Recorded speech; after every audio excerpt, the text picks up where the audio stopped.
open up to Micah, Joel, Amos, Obadiah, Jonah, Micah. This is one of those that you're always hoping. What's that? Yeah. This is the one that you're hoping that they don't call when you're doing a sword drill, because it takes you a while to find it and it's easy to miss. Micah chapter 1. I have been prayerfully considering doing this for a little while and decided to go ahead. It seems like the Lord is leading that direction. I have been going through the minor prophets in my devotions of late, and as I have been going through the minor prophets, I am made ever aware that if we don't get into these occasionally, we forget everything that they teach in all reality. Like, we don't forget ever what 1 Corinthians is about. We don't forget ever what Romans is about, or John, or Matthew. But the fact of the matter is that we don't go to Micah and Habakkuk and Joel a whole lot. And so a lot of times we kind of disconnect from what it means. When I was in college, we had a semester where one of our classes was the minor prophets, and we went through in detail the minor prophets, and it's good to do that. I do it occasionally in my devotions. I'll take some time and I'll just start and go through the minor prophets. I have several books that I use to kind of help me out, good commentaries that I go through. But I want to go through Micah, and we're going to go through it, and I'd love for you to, if you have questions, please stop me, because my goal is for when you're going through the Bible and somebody says something about Micah, for it to bring up something. Because right now, when I say Hosea, you think, yeah, that's a book in the Bible, right? And sometimes we kind of lose what the message is. Who was Hosea? Anything special about him? So we're going to go and we're going to look at Micah, and I think it'll be a blessing because as I was reading through it in my devotions, I realized there are an awful lot of parallels between Micah and between the day in which we live. Whenever times of crisis arise, in which big life-shaping events are happening at an alarming pace, men tend to develop a sense of their own inadequacies. When everything's happening, when you're going through a time of a lot of change, maybe in your personal life, maybe in your family, maybe on a national scale, you're made keenly aware that everything that's going on right now is much bigger than I am. We have this happen right now a lot with the political and the news cycle that's going on. In reading the words of our founding fathers in the midst of the revolution, we pick up on this theme. That they understood there's something bigger than me going on. Thomas Paine is quoted as having said, during the midst of the revolution, he's the one who said, "These are the times that try men's souls." And he's right. Lincoln, when he was going away to Washington in his farewell to Springfield, his hometown, he said, "I now leave, not knowing when or whether ever I may return, with a task before me greater than that which rested upon Washington. Without the assistance of that divine being who ever attended him, I cannot succeed." He understood it's much bigger than he was. And he weathered the storm because he did look to that divine being. He looked to the Lord God and was assisted. Dwight Eisenhower, on the day before D-Day, gave a proclamation, a little blurb that went out over the radio. It was also a pamphlet.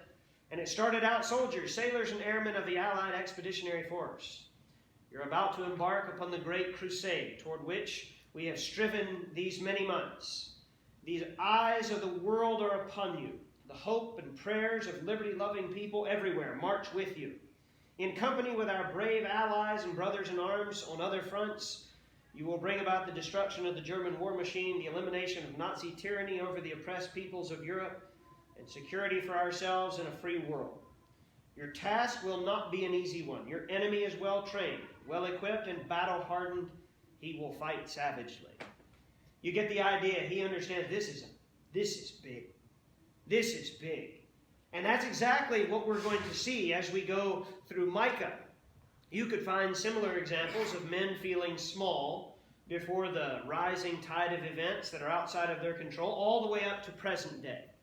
Whenever we face, you remember right after September 11th, some of the speeches that were made, some of them very moving, very good speeches, and we thought, wow, they're right. This is big. This is a big deal. And if you're honest, as I've already mentioned, when you look at the news, and you see the strides that are being made by those who hate God, right and righteousness, it would be easy for us to express similar thoughts. Even to be overwhelmed to the point of despair with it. Could happen. We could look at what's going on and we could say, this is too big. There's nothing I can do. I know God could do something, but I don't know if He will. But Micah was a man who lived in troubled times, like we do. But it's impossible to read his prophecies without picking up on the fact that Micah was a man who took comfort in the fact that he served a big God. And that's exactly what I want us to see as we go through here. Again, the parallels between Micah's day and our own are uncanny. Yes, sir. I got a couple of questions. Yes, sir.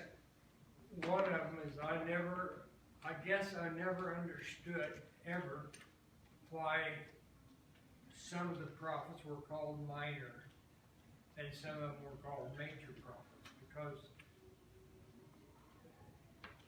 if it affected people's lives as Micah did, it's a major prophet.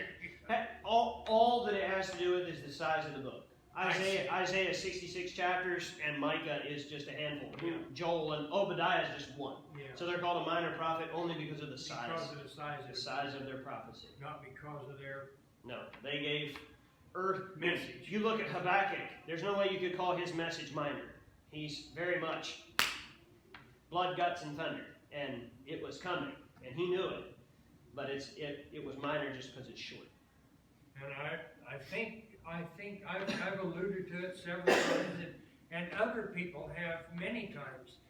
9/11, people seem to think they had it, but they soon lost it. Mm-hmm. They didn't have either the wherewithal or the guts to keep going that way. They soon fell into, I think, oh well. Yeah. Israel did too.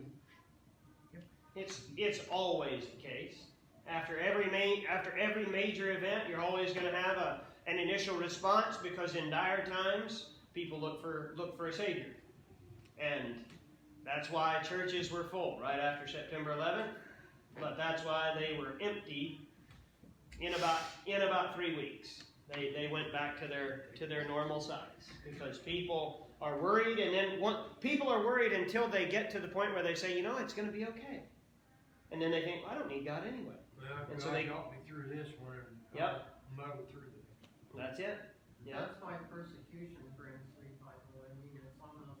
Yeah. It just changes. Absolutely. And it usually doesn't end. Persecution is usually long-lasting, where 9/11 was a point in time, and then it subsided. Persecution typically increases people's faith because it doesn't end right away. But we're still. Anytime you go to an airport, you face the consequences of 9/11. Yeah. Maybe you've forgotten, or not you, but maybe people have forgotten, or just an irritation. Yeah. Oh, absolutely. Absolutely.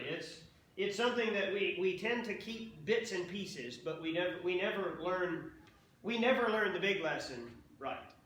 What does that tell you about those folks? I mean, you talk about the seed that was planted in the good ground, the seed that was planted by the wayside, the seed that went into the rocky ground. Yeah. It's kind of that type of scenario. Yeah, probably stony soil, where it roots quick, but it can't get roots. When times, that's the one where it says, and then when difficult times, or in some cases it could be the exact opposite of difficult times. It could be good times. That when good times come and they realize, well, I really don't need God anyway. I've got this and this and this that'll help get me through. Then they avoid all of that. Yeah. Take a look at verse 1 here. Let's look at the author. We'll find out a little bit more about Micah. And we don't know a whole lot, to be perfectly honest. It says, the word of the Lord that came to Micah the Morasite. This is all the background we have on it. Okay, so you see it right there. Micah the Morasthite.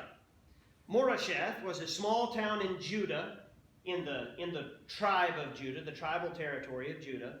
It's about 25 miles southwest of Jerusalem. So it's actually a border town between Judah and the country of Philistia, or the land that the Philistines held. Specifically, it's right on the corner of Gath. So you have Gath is right there. And so Micah grew up in a border town. So typically, you know, what do we typically assume about border towns and river towns? Trouble. Yeah, usually. And why is that? It's the case everywhere.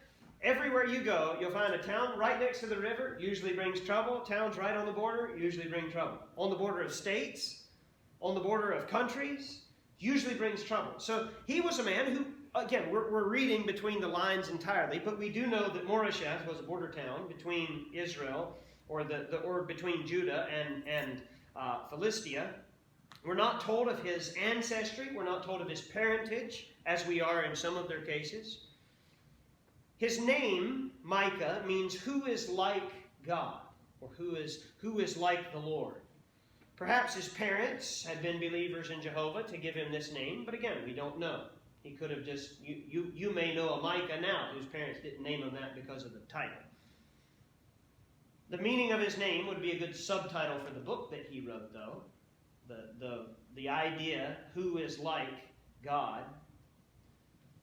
Let's look at the background that we have here in verse 1. The word of the Lord that came to Micah the Morasthite in the days of Jotham, Ahaz, and Hezekiah, kings of Judah, which he saw concerning Samaria and Jerusalem. So we'll look at the kings just mentioned in a moment, but the kings mentioned in verse 1 give us a timeline, a rough timeline of when Micah gave his prophecy. He would have prophesied between 735 and 710 BC. Remember, before Christ's numbers got smaller, after Christ's numbers get bigger. So he prophesied from 735 to 710 BC, approximately. Micah lives in Judah. And when I say Judah now, I'm not referring to just the territory, the tribal land of Judah. He lives in Judah, the southern kingdom. And most, not all, but most of his prophecies will regard the southern kingdom. Tonight, we will see some that relate to the northern kingdom as well.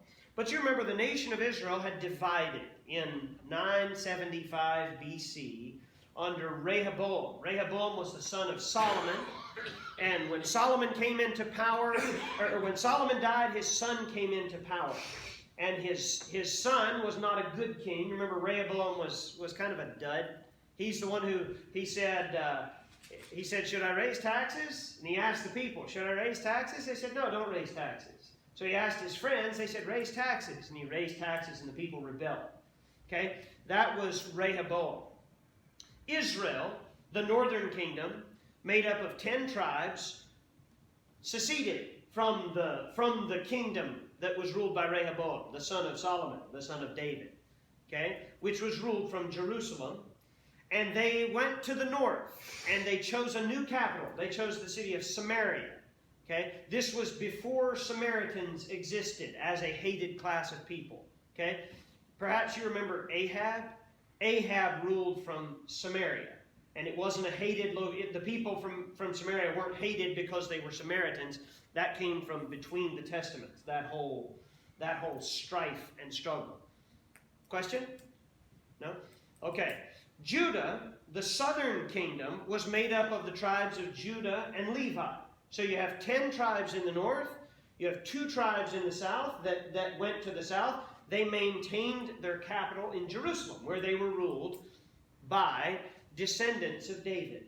Okay? So that's why they stayed down there. Because God said when he took the kingdom away, when he divided the kingdom, he said, I'm going to give a small empire, a small kingdom, to the line of David. And so God gave the kingdom of Judah to David's descendants. So you have Israel in the north, you have Judah in the south. And I'm going to do my best as we go through here to use that Israel, when I say Israel, I'm not talking about the whole kingdom. I'm talking about the northern kingdom. When I say Judah, I'm talking about the southern kingdom.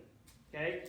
The northern kingdom, the kingdom of Israel, is going to go into captivity to the Assyrians in 722 BC. So, about halfway through Micah's ministry, the northern kingdom is going to go into captivity during his ministry. 722 is when they will fall. Now I want you to see if anything sounds familiar. Start looking for parallels between what's going on specifically in America, because it's amazing how many parallels there are. While I say that, Micah is not written to America. Okay? When we look at this, if somebody says, well, that promise, God promises that He's going to restore the kingdom to Washington. Nope. God doesn't promise anything like that. These promises, in their immediate context, are made to the specific kingdom of Israel or the specific kingdom of Judah. Okay? But by precept, by application, we can see some parallels and we can make application. See if you see any similarities here. Micah's ministering during the reign of 3 kings: Jotham, Ahaz, and Hezekiah. Several other of the Old Testament prophets also ministered during this time. For instance, Isaiah. You remember in Isaiah 6, he says, in the year King Uzziah died. Okay? So, Isaiah ministered under Uzziah and also Jotham, Ahaz, and Hezekiah. So, Isaiah ministered during this time, Hosea ministered during this time, and Micah. So, all 3 of these were contemporaries. May have known each other, but we don't have any record of that in most of their cases. Jotham, the first king who's listed here in verse 1, was the son of Uzziah, the big king during the time of Isaiah. Uzziah was a good king. We could spend some time, and I think we even have on some occasions, looking at what he does.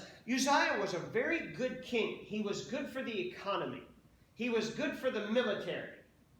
He was a popular king. But his pride got the best of it. Okay, I hope you're look for parallels. Okay, look for parallels. Jotham followed Uzziah. Not a terrible king, but he didn't get rid of the idolatry, and they started to slide. Ahaz was an awful king who led Judah into wholesale idolatry and debauchery. So Micah is ministering in a period of time following the rule of a good king who oversaw great prosperity only to have it blown by his predecessors. Okay, look for parallels. Okay, like I said, there's a lot as we go through here. Micah's written almost like a courtroom setting where he's talking, he's going to lay out this is what's happening, and this is what's happening because of this. He's going to lay it out very methodically. Micah doesn't take any more time in introduction. He dives right into the message that he's received from God for the people. Verse 2. Hear, all ye people, hearken, O earth. So, that right there gives us a broader application, doesn't it? He's not just saying, hear, O Israel, or hear, O Judah. He says, hear, all ye people, hearken, O earth, and all that therein is. And let the Lord God be witness against you, the Lord from His holy temple. Everybody listen up. God has an accusation against you. God has something to say. God's going to lay charge against the listeners, against the people who He's speaking to. There in verse 1. Yes, in verse 1. Yeah, it says, down at the bottom of the verse where it says, which he saw concerning Samaria and Jerusalem. What did he see? The word of the Lord. It would be the prophecies that he had revealed. Okay. The prophecies that he had revealed to him. Yes. And so now he's laying those out, the prophecies. He's speaking the truth. Again, it's a broad application. We, you and I, sitting here in Wayland, Iowa, right now, are encouraged to listen in verse 2, where he says, hear everybody, O earth. He said, listen, everybody listen up to what I'm about to say to Jerusalem, to Samaria. And when he uses the words Jerusalem and Samaria, think of it as if somebody were to decry Washington, D.C., they're talking to Washington, D.C., and because it's the capital of the United States of America, it's a broader message as well. So it's not just Jerusalem, not just Samaria, it's a broader application. The God whose temple is the centerpiece of Jerusalem speaks against you from his heavenly temple. Verse 3. For behold, the Lord, notice all capitals, it's Jehovah, cometh forth out of his place, and will come down and tread upon the high places of the earth. Now, this sounds a lot like it's alluding to the second coming, doesn't it? Because it says Jesus is, the Lord, who we know is Jesus, right? Jehovah. Micah's speaking figuratively here. He's not saying that Jesus is going to come down and he's going to judge the city of Samaria or the city of Jerusalem at this time. He's speaking figuratively. Jesus hasn't come down to earth as judge yet, but he will. But there's going to be judgment that's more immediate than that. One day Jesus will come down, he'll judge all things, but this judgment will come long before that. Imagine your reaction, verse 4, imagine your reaction if you were standing in court and when the judge walks in out of his chamber, it looked like this in verse 4. And the mountains shall be molten under him, and the valleys shall be cleft as wax before the fire, and the waters that are poured down a steep place. You get the idea that there's power? You get the idea that there's anger. When the judge walks out to hear your case, and he's gritting his teeth and clenching his fist, and he breaks his gavel in half, what do you think? You think, oh, this isn't going to go good. And God, the judge, comes out and the mountains turn to volcanoes when he steps on them. Okay? That's the picture that Micah is putting forth to his listeners. Hey, you've offended God, and he is angry. There's going to have to be a reckoning here with what's going on. And then he lays out the charge. He describes the judge, then he lays the charge. Now, real quick, I want you to think about everything that you know about Israel as a nation, the Israelite people. Okay, so I'm talking about the whole of Israel. If you had to guess what these people's crime was for which they now stand in judgment, what would you guess? Not looking ahead, what would you guess? Israel's on trial, they've blown it. What did they do? Unbelief. Unbelief. Worshipped other gods. Worshipped other gods. They all go together, don't they? Yeah. Disbelief in God leads to worship of other gods. And that's exactly what they're standing here for. Israel stands in judgment. Judah stands in judgment because of their idolatry. Verse 5. For the transgression of Jacob was renamed what? Israel. So he's talking about all of Israel at this point. The transgression of Jacob is all this. For the sins of the house of Israel. What is the transgression of Jacob? Is it not Samaria? And what are the high places of Judah? Are they not Jerusalem? Now this doesn't read easily. It's a lot of questions. And he asks a question, and he answers it with a question. So, walk with me here, and if you take notes, I'd encourage you to jot down what it means, okay? Because at first glance, it's not abundantly clear what he's saying. The sins of Israel, the northern kingdom, are on display in Samaria. The sins of Judah are on display in Jerusalem.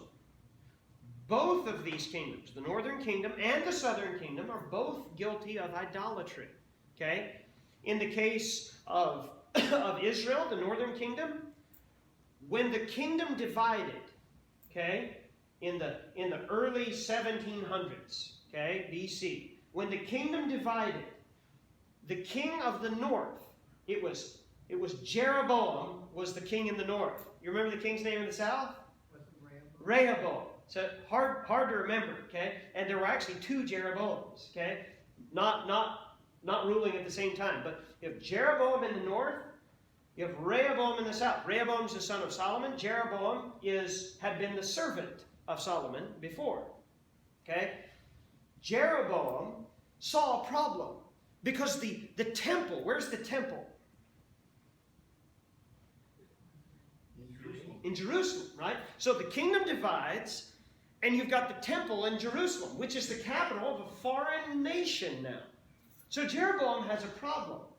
And he thinks to himself, I don't want my citizens making the journey down to Jerusalem to worship Jehovah, because they might like it and stay.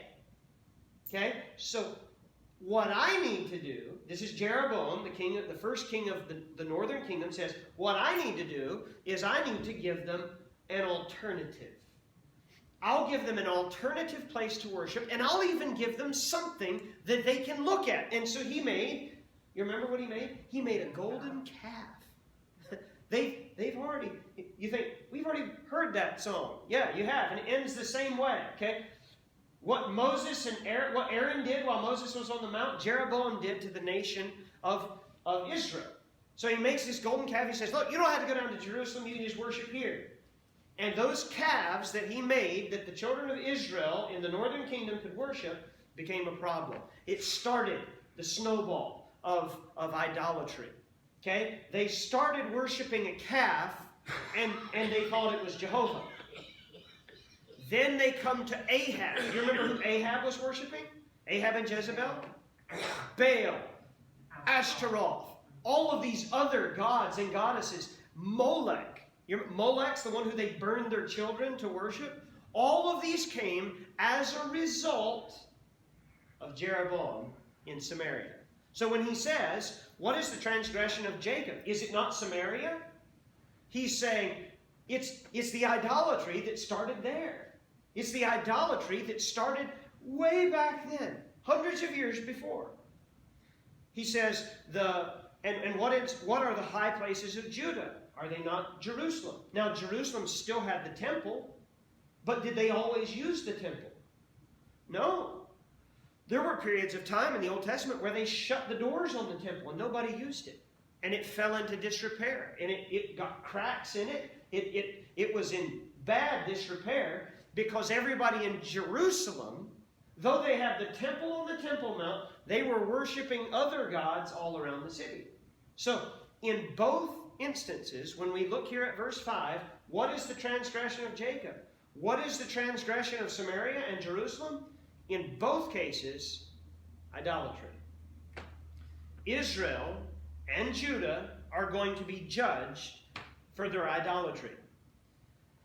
The judgment is now described. So we have a description of the judge. We have the charge. The charge is idolatry. And now we have the judgment is going to be described here in verse 6. Therefore, I will make Samaria as an heap of the field, and as plantings of a vineyard, and I will pour down the stones thereof into the valley, and I will discover the foundations thereof. Now, Micah takes his focus, okay? Let me do it this way. He's looking at Judah, the southern kingdom, and he's looking at Israel, the northern kingdom, in verses 2 through 5. We come to verse 6, and he goes like this, to the north. You see what he says? He says, therefore I will make Samaria the capital city of the northern kingdom. So he narrows his focus. We're dealing with Samaria right now. The Assyrians would come and they would take Samaria captive in 722. So judgment is coming. They would take and they would remove everybody. And they would take them back to Syria. Not Syria, Assyria. Okay? Syria, totally different country. Another conqueror named John Hyrcanus would come in 128 BC, and he would utterly demolish the city of Samaria. So, a twofold fulfillment. The Assyrians came in 722, haul everybody out. Okay? Then, this next one, John Hyrcanus, comes in 128 BC, and exactly what you read in verse 6 happened in 128 BC. They literally plowed up the streets of Samaria, literally, and planted corn in the streets of Samaria. They literally plowed up the open places and planted olive yards. In the big public areas, they turned it in. They returned it back to agriculture. They took the buildings of Samaria, they knocked them down, and they filled in ravines with them. So they got this ditch. Well, we need something to fill the ditch. Knock down Samaria, fill the ditch with it. And they uncovered the foundations, just like verse 6. This prophecy happened to a T. Started in 722, and then in 128, clean sweep. Came through, cleaned it off. Okay? Just, again, amazingly, if somebody said, we're going to turn Washington, D.C. into soybeans, you'd say, it's going to take a lot of work. But if you went to Washington, D.C., in a few hundred years, and you go and where the White House used to be, there's a soybean patch. That's the magnitude of what's happening here. He says, look, they're going to plow the streets up, and they'll replant the city. And they did. Look at verse 7. And all the graven images thereof. So, why are they being judged? Idolatry. And all the graven images thereof shall be beaten to pieces. And all the hires, okay, we'll talk about that word in just a second. All the hires thereof shall be burned with the fire. And all the idols thereof will I lay desolate.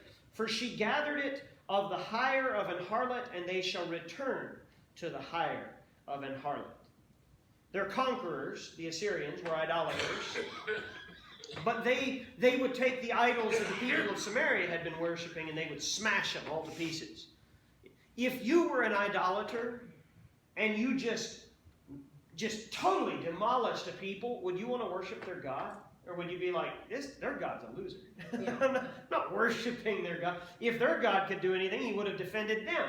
So the Assyrians would come in, and they'd take the idols that were being worshipped by the people of Samaria, and they smash them all to bits. They said, these gods are worthless. And they're right. They are. When it says hires here, it says it 3 times in this verse.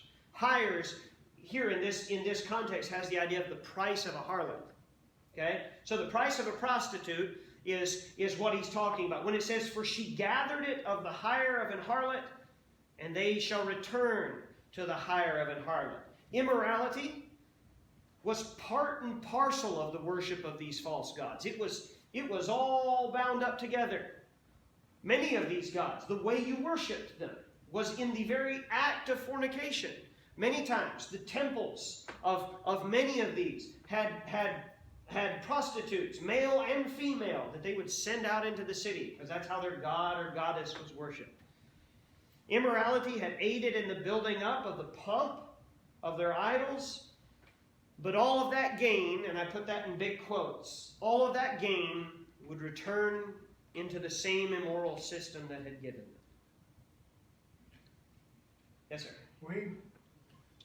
There's many times in the scriptures, or maybe not many, but several, it says about graven images. Yeah. Was there ever a time that the worshipers of the true God made graven images to look to him? Yeah. That's actually what happened with the first golden calf. If you remember, when Aaron made the golden calf, he cried out, after he made that golden calf, he said, let's have a feast to the Lord, Jehovah. And then he looked at this golden calf that he had just made and said, these be thy gods, O Israel, which brought thee out of Egypt. So there have been times, but that's why God says, don't make graven images of other gods. Don't make graven images of me. That's because what's God look like? God's a spirit. You can't make a graven image of a spirit. Which that's one thing that sets apart. It set apart Judaism and it sets apart Christianity. If you wanted to worship an image of our God, there's no such thing. We worship an invisible God. We worship the great I Am. It sure doesn't look like a calf. Yeah, sure not a calf, and certainly Why not. did they go calf? What's that? Why did they go calf? Egypt probably is where that came from. Egypt worshipped a lot of husbandry, so they may have added that in. But Moses saw the backside of God where the trained no. Yeah. He didn't see his face or anything. Saw the backside of God's presence. Of God's Yeah, presence. yeah. Yeah. But no man, the Bible says no man can see God and live, but yet men saw Christ. I would make the case that every time you look in the Old Testament and you see where a man is talking to God, it's a Christophany. It's a pre-incarnate appearance of Christ. We're made in His image. We're made in His image, meaning that we're made with body, soul, and spirit. We're made with mind, will, and emotion. We're made. So not so much physical, but Not physical at all. If we were made in His physical image, we would have no appearance. when we see Christ, He's going to have a head. Mm-hmm. He's going to have arms. And He's going to have legs. So Yeah. we are kind of made in His image. I mean, that way. Right. Yeah. Yeah. But when God in the beginning said, "Let us make man in our image," Yeah. that was because of the plural pronoun. Let us make man in our own image, the image of Father, Son, and Spirit. Okay. It had to do with the tripartite being. Yeah. Which, But in the same token, it was. Yeah. Like you said, He's going to have. Yeah. A spiritual body, and so are we. And so Absolutely. We're not going to just see nothing. We're going to be seeing. Oh, absolutely. Yeah, we will be made like, the Bible says we will have a body like unto His glorious body. Yeah. So we will have an appearance. Yeah. Let's look quickly at verse 8 here. Judah's guilt. Judah gets in on it too. Last, remember, he was looking at Samaria. Now the focus shifts down to the south, and he's talking to Judah. Therefore, I will wail and howl. I will go stripped and naked. This is Micah speaking. I will make a wailing like the dragons and mourning as the owls, for her wound is incurable. For it is come unto Judah. He is come unto the gate of my people, even to Jerusalem. The idolatry hadn't just remained in Syria, or in Samaria. It started there, but sin's like a cancer. And it spreads, it metastasizes all the way down until it ends up in Jerusalem, and Jerusalem gets caught up in it too. Micah's heart broke over the slide of the people of God. He says, I will go stripped and naked. He's not talking about walking around with absolutely nothing on. He was stripped of normal clothing and clothed in sackcloth would be the equivalent. When he says her wound is incurable, it made me think of Proverbs 29 verse 1 that says, He that being often reproved hardeneth his neck shall suddenly be destroyed, and that without remedy. There does come a point where a nation's past fixing, which should give us pause, shouldn't it? Again, there are a lot of parallels. We'll stop here, but there are a lot of parallels between our day and the day of Micah.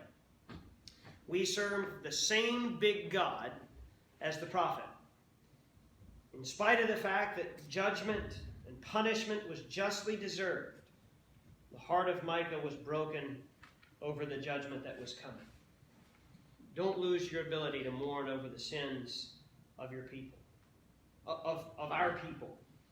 When you look at what's going on in the United States of America, it should break your heart. Don't let it just make you mad.